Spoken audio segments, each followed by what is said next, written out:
રાજકોટની શિવ હોસ્પિટલના ડોક્ટર કામિલ સામે કેન્સરના ઓપરેશનમાં ગંભીર બેદરકારીના આક્ષેપો સાથે એક કિશોરીનો વિડીયો સોશિયલ મીડિયામાં વાયરલ થયો છે। આરોપ છે કે 1 વર્ષ પૂર્વે પિતાના ઓપરેશન પેટે 4 લાખ રૂપિયા પડાવ્યા હોવા છતાં તેમની તબિયત વધુ લથડી છે, જેના કારણે દીકરીને ભણતર છોડવાની નોબત આવી છે અને ઘર ચલાવવા માતા ચોકીદારી કરવા મજબૂર બની છે। મનપામાં ફરિયાદ કરવા છતાં કોઈ ઉકેલ ન આવતા અંતે ધોરણ 9ની છાત્રાએ વડાપ્રધાન અને મુખ્યમંત્રીને સંબોધીને ન્યાયની ગુહાર લગાવી છે।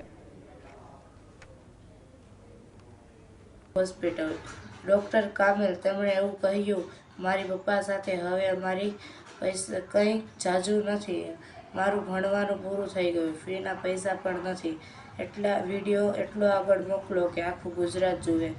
મારી તમને બધાને નમ્ર વિનંતી કે વિડીયો આગળ મોકલો એટલે મારા પપ્પાની જિંદગી અને અમે ભાઈ બહેન અને મારા મમ્મીની જિંદગી બગાડી, હવે બીજા કોઈ સાથે ન થાય।